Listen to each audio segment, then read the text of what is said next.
Muito bem, Ramon Cojuí, começa com você. Eu acho uma maravilha a Polícia Federal trabalhando. Você veja que no governo anterior não se descobria nada. Esse esquema aí está rodando desde 2019, quando o Campos Neto autorizou o Vorcaro a operar a partir da compra do Banco Máximo. Inclusive, a Corregedoria do Banco Central hoje está apurando exatamente isso. Entrou no radar de todo mundo a gestão do Campos Neto, que foi quando o Vorcaro começou a apurar, que foi justamente quando o banco deu um boom de uma hora para outra, e crescendo e vendendo aqueles pacotes de carteira podre para todo mundo. Perfeito. Eu mandei um vídeo aí, um linkzinho aí com uma imagem sobre os institutos de previdência dos estados e municípios, né, que ficaram deficitários e que investiram no Banco Master, que é importante a gente saber. A grande preocupação que o Centrão tem hoje é porque está cada dia mais claro que o Vorcaro era o operador exatamente do Centrão, ele era o banqueiro do Centrão. E hoje o Globo ele deu uma notícia de 8 institutos de previdência, né, que exatamente investiram no Banco Master e que são deficitários. Olha aí. Olha aí. 8 fundos previdenciários em municípios e estados. Município de Santa Rita do Oeste, o prefeito Osmar Sampaio, do PL. Município Paulista de Pernambuco, prefeito é Severino Ramos, do PSDB. Maceió investiu também lá, o JHC, né? Que é o prefeito PL. Campo Grande, Adriano Lopes, do PP. Araras, Irineu Marreto, do PSD. O governo do estado do Rio de Janeiro, Cláudio Castro, do PL. Do estado do Amazonas, Wilson Lima, do União Brasil. E estado do Amapá, Clécio Luiz, do União Brasil. Você veja aí que o PT não aparece. Pode trazer para mim aqui. Você veja que a esquerda não aparece aí. Quem fez a vaquinha entre prefeitos e governadores para aportar recurso no Master, para impedir que ele fosse liquidado, não foi a esquerda. Foi exatamente o Centrão. É só você seguir o fio condutor, o fio da meada, para ver quantos institutos de previdências estaduais e municipais saíram comprando, né, aportando recurso no Master para tentar salvar o Master da liquidação. E aí você vai ver para quem que o Vorcaro operava. E está muito claro, é para o Centrão. Está muito claro. Ali, quando você vê a União Brasil operando e o PP operando, tem nome por trás disso. Chama Ciro Nogueira, chama Antônio Rueda. Então, eu fico muito feliz quando a Polícia Federal tem a autonomia para investigar, a autonomia para ir profundamente nos fatos. Em vez de fazer pirotecnia, de prisão maravilhosa, pirotécnica, com helicóptero, com rede de televisão, não. Eles trabalham ali de maneira técnica, no silêncio, aprofundando a investigação e chegando nos verdadeiros culpados. Essa lama é funda e a Polícia Federal está de parabéns pelo trabalho dela. Bem. Samuel, desculpa, sua análise agora, Samuel. Olha, a grande verdade é o seguinte, pessoal. Todo político que gasta quantias vultosas de recursos próprios em campanha eleitoral, ele não está preocupado em fazer filantropia e muito menos em defender o interesse da coletividade. Ele está lá para legislar em prol dos seus interesses, ou seja, legislar em causa própria. Toda essa banda podre do Centrão, né, muito tem se falado, o PSD foi o partido que mais elegeu prefeituras. Mas elegeu em que modos? Né? O União Brasil, esses partidos de centro-direita e da extrema-direita, sendo financiados via Caixa 2 por pessoas escusas, né, que nos bastidores são denominadas de lobistas, e que são os grandes operadores que fazem a concentração. Toda vez que você vê um político, seja no âmbito municipal, estadual ou federal, oferecendo gasolina, combustível, boca de urna, vantagem devida, ele não está fazendo aquilo ali com o recurso dele. Ou se ele faz com o recurso dele, é com o álibi de querer um mandato eletivo e, consequentemente, triplicar, quadruplicar, multiplicar por 10 vezes, 100 vezes o valor que foi investido. É um negócio. Nos anos 90, anos 80, nós tínhamos Olavo Pires, Aldaci Soares, Armilando, vocês observam Tomás Correia, vocês observam que naquela época os nossos políticos tinham mais oratória, dicção, conhecimento, porque o que seduzia o eleitorado naquela época, que também existia a compra de votos e tudo, era o discurso, né, eloquente, firme, empolgante, militante, que, né, fazia as pessoas sair das suas casas para ver discurso de vereador, de deputado, de senador e assim sucessivamente. Hoje a campanha eleitoral no Brasil e aqui em Rondônia não é diferente, ela é profissionalizada. O cara ele é antipático, ele não vai na tribuna, ele não faz uma única audiência pública. E diversas pessoas falam, pô, Samuel, tu seria um bom parlamentar. Cara, aquele Ramon Cujuí ia fazer uma diferença tamanha na Assembleia Legislativa em discutir, né, as pautas do povo. Só que quem tem boa qualidade legislativa, quando tem um mandato, é deputado de um só mandato. Basta vocês observarem. Quem foi que mais propôs ação civil pública, mandar em segurança, audiência pública, ficou discutindo? Dos últimos 10 anos, Jesuíno Boabadi. Só ganhou, a eleição que ele ganhou em 2014 foi a eleição que ele ganhou com menos votos. Depois ele só assumiu alguns meses como suplente. Por quê? Porque o povo, ele acha, né, erroneamente, que o bom parlamentar é aquele que tem emenda à torta e à direita, de emenda PIX. Exemplo é o Marcos Rogério. Vocês sabiam que no orçamento secreto e nas emendas PIX, o Marcos Rogério é campeão nacional em emenda PIX? Ninguém no Brasil conseguiu mais emenda do que ele. E aí o coitado do agricultor que está ali recebendo benefício, ele acha que o bom parlamentar é esse que entrega emenda. E quem é para legislar sobre o fim da escala 6x1, do trabalho análogo, preverso, intermitente, que fere de morte do trabalhador, não é pautada essas pautas. Porque as pessoas se apegam à pauta moral. E aí o bom congressista, eu estou dando aqui o exemplo de Jesuíno, que é um cara assim de centro-direita, né, direita. Mas existem outras pessoas boas na esquerda. Eu não vi um único deputado estadual da Assembleia Legislativa, no momento de discutir sobre a isenção e o perdão da dívida da Energisa, pedir uma questão de ordem e refutar. Quem fez isso aí de uma forma assim, até meio que despretensiosa, despojada, foi o Jean Mendonça, que também é um colega advogado, que é do PL.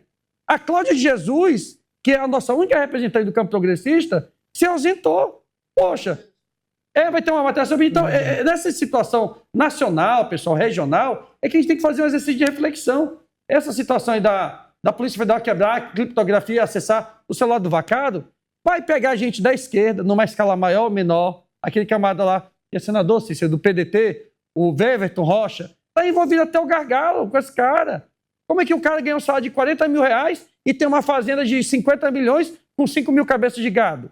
Não tem como, companheiro. Então eu acho que é preciso a gente fazer uma alta análise e no período eleitoral, o político que vinha te dar gasolina, vinha te dar dinheiro, pegue o dinheiro dele, porque se você não pegar, o outro vai pegar. Mas vote daquele candidato de direita e de esquerda que defenda as convicções que você julga ser a mais assertiva para o nosso Estado, para o nosso Brasil. Olá, coisa boa, né? Telefone 17, com código de segurança, pela primeira vez, a Polícia Federal conseguiu ter acesso. Isso é inédito no Brasil. Isso é bom, que vai chegar agora, está na mão do quê? Do Toffoli. O sigilo está na mão dele. Não vai acontecer o que aconteceu com o Mauricídio, com tudo que aconteceu, que ele jogava no mesmo dia. Ele vai colocar o que ele quiser. Aquilo presta, isso não presta, é ele. Chama-se Toffoli. Ele já era para mandar, ele disse que vai mandar algumas coisas para a primeira instância. Ele tem que mandar, ele tem que tirar, porque todos nós sabemos desse lamaçal.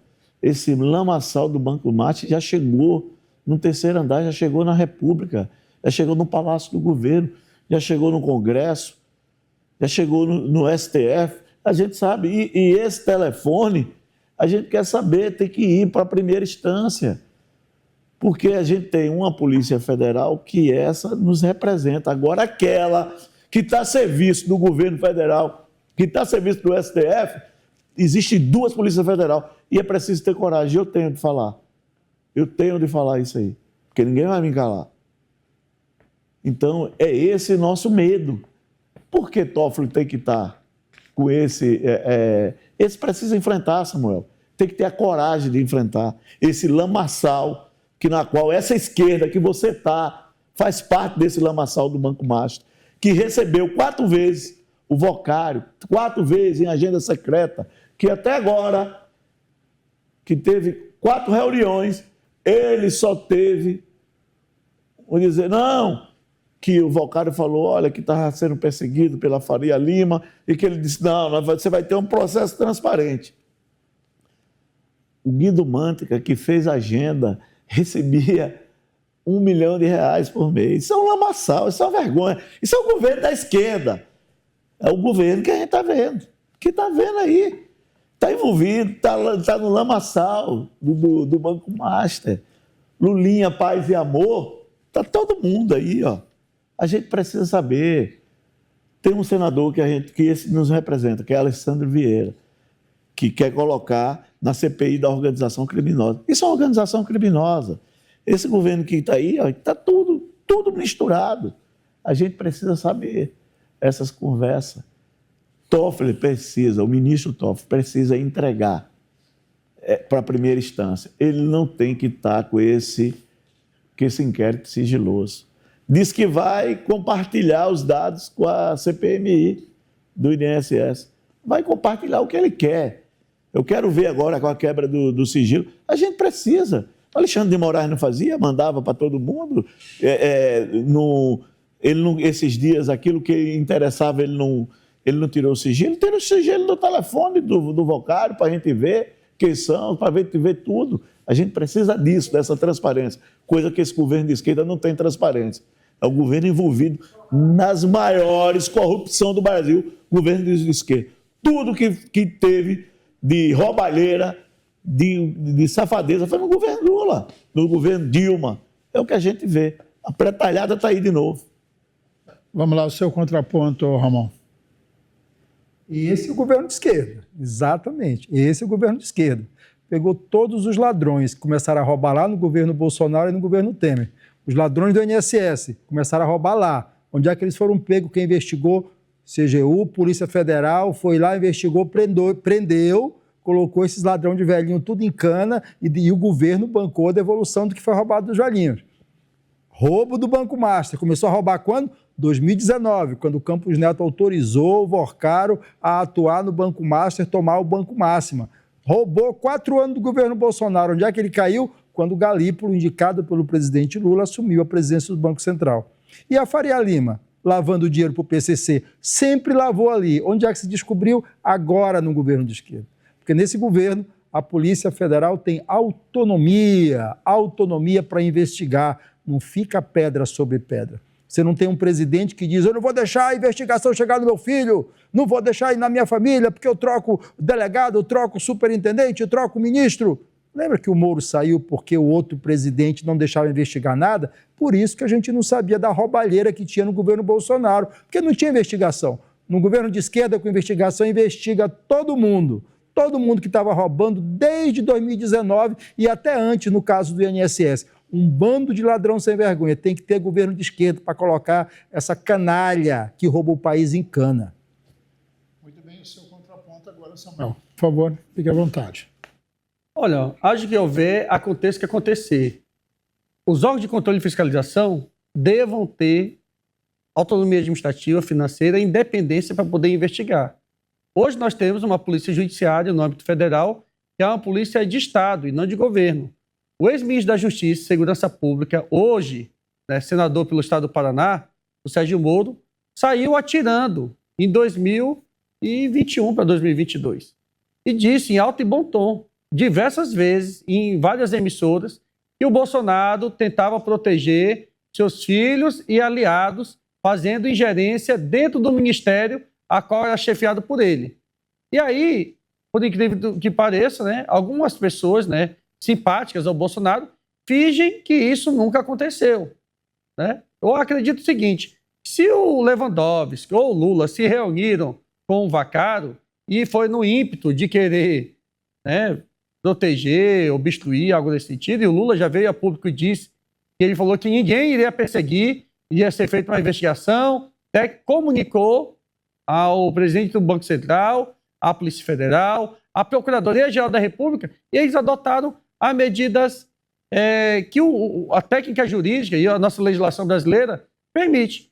Essa bravata de dizer que a mulher do Alexandre de Moraes recebeu 129 milhões para proteger o Vocário é duas ou uma. Ou o Vocário é muito burro, porque dá 129 milhões e não recebeu nada, ou ele simplesmente... É de Alexandre de Moraes? Não, não estou defendendo, eu estou falando o seguinte, que o Vacari é muito... Você está defendendo o Toffoli também, Não. que... Peraí. O Toffoli colocou sigilo. Você defende isso do Toffoli? Você acha que o processo tem que ficar na mão do Toffoli? É isso mesmo? Eu acho o seguinte, Zezinho, que o Vacaro, ele não é idiota. Ele dá 129 milhões, 3 milhões e 600 mil por mês, ele é um idiota, gente. Não resolveu nada. É melhor ele ter me dado esse dinheiro, dividido para todo mundo aqui. Não, mas 100 mil você defende... Não, se o Vacaro tivesse dado 100 mil reais pro Zezinho defender ele aqui na Rema TV, ia assistir mais efeito. Porque, pelo menos assim, aqui nessa programação, Samuel, tem uma defesa. enfrente, vocês não enfrentam. Não, tô falando sério. É melhor ele ter me dado esse dinheiro, Zezinho, sério. Eu ia ficar com 29 milhões e ia doar os 100 milhões. Aí deu logo dinheiro para quem? Para a mulher do Alexandre Moraes. Se ela prometeu alguma coisa, ela não entregou. Então, eu acho que esse camarada aí, ele é louco, porque ninguém dá dinheiro assim à toa. Ou esse negócio que o Zezinho tenta criar aqui com a extrema-direita é papo de quem não ganhou nada do Banco Master e tá brabinho. Você vê, o Ramon Cujuí, ele não enfrenta ministro do STF. São amiguinhos de estimação dele e do governo dele. Se dependesse de você e de Bolsonaro, não tinha investigação, rapaz. Peraí. Se dependesse de você e de Bolsonaro, não tinha investigação, rapaz. Não tinha. Vocês estão com hipocrisia. Se dependesse da Polícia Federal, se dependesse de Polícia Federal do seu governo que você apoiou o Bolsonaro, a gente não sabia que tinha ladrão de INSS, não sabia que tinha marcha, não sabia que tinha PCC, rapaz. Você tem que largar de ser hipócrita. Você defende o Toffoli? Você defende o processo? Eu defendo a Polícia Federal investigando essa a Polícia Federal o quê? Entendeu? Polícia Federal do governo Lula. Eu quero meu tempo, entendeu? Polícia Federal do governo Lula. Entenda isso. Se dependesse de você e de Bolsonaro, não tinha investigação nenhuma. Que esses vagabundos estão roubando desde 2019 o país. E se não fosse o presidente Lula dar autonomia à Polícia Federal, a gente continuava sem saber que esses vagabundos estão roubando o país. Entendeu? Vocês têm que parar com a hipocrisia. Conclua. Olha, eles não enfrentam os ministros, eles defendem os ministros, porque foi os ministros que a face do golpe que prendeu o Bolsonaro, ele não enfrenta. É uma vergonha que aconteceu com o ministro do STF. Aí hoje eles usam o pano de fundo. Rapaz, nós temos que acreditar na Polícia Federal, sim. Está fazendo um grande trabalho, sim. Quem é o chefe? Não, por favor. O chefe é Lula, rapaz. Que Lula, rapaz? Porque no outro chefe não tinha investigação. O chefe é Lula, rapaz. Por isso está fazendo um bom trabalho. Lula é chefe. Você já sabe do que ele é chefe. Lá que enviava da mão, não deixava investigar, a gente não sabia da roubalheira que tinha. Eu preciso falar. Chefe é Lula. Eu preciso falar. Você não quer deixar. Pode falar. É princípio. Entendeu? Então o que a gente está vendo é o seguinte: é ministro aí no Lamaçal, é escritório. Agora, olha, para a gente ver o escritório da esposa, a gente está vendo, está descaradamente aí o que está acontecendo. Vocês não têm coragem.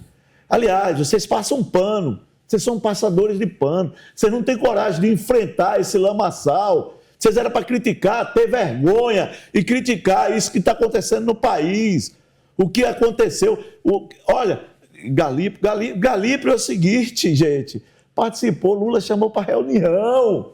Lula chamou. E agora, gente, apareceu outra, Cícero, que a gente tem que trazer essa matéria. A gente tem coragem de enfrentar. O ministro, ex-ministro, né, da Segurança Pública, no cargo de ministro da Segurança Pública, comprou uma casa do investigado que entrou na operação. Zezinho, o Sérgio Moro falou não que o Bolsonaro estava intervindo no Ministério da Justiça. Olha, é verdade ou é mentira isso que ele falou? Olha, aí... Não, tu tem que falar se é verdade ou é mentira, gente, companheiro. Eu vou terminar, deixa eu concluir. O Sérgio Moro falou ou não isso aí? Ou é fake news do Sérgio Moro? Falou. Então pronto, é isso que tu tem que falar. Aí é o seguinte, o ministro Lewandowski, o que aconteceu, o ministro Lewandowski, ele agora comprou uma casa de um investigado que está na operação por 9 bilhões. É o cara lá entendeu? Quer dizer que é o ministro da Justiça não saber, tem que trazer, rapaz. Vocês não têm coragem, vocês são do passador. Vocês defendem o Toffoli, vocês defendem Lewandowski, vocês defendem Alexandre de Moraes, o todo-poderoso, violador da Constituição, que está envolvido, todo mundo aí desse lamaçal, meu irmão, que foi lá com o Galípolo, todo mundo tem sigilo para tudo, e vocês não têm coragem, isso vai para as urnas. Você tem que ter coragem. Isso, Cujuí, não pega a sua biografia e vai para esse lamaçal, sai fora. Senão você vai ser outro Buiú. Você e Samuel vai ser 2 Buiús com 86 votos. Se vocês quiserem passar vergonha, continue defender esse lamaçal. Muito bem, dito isso,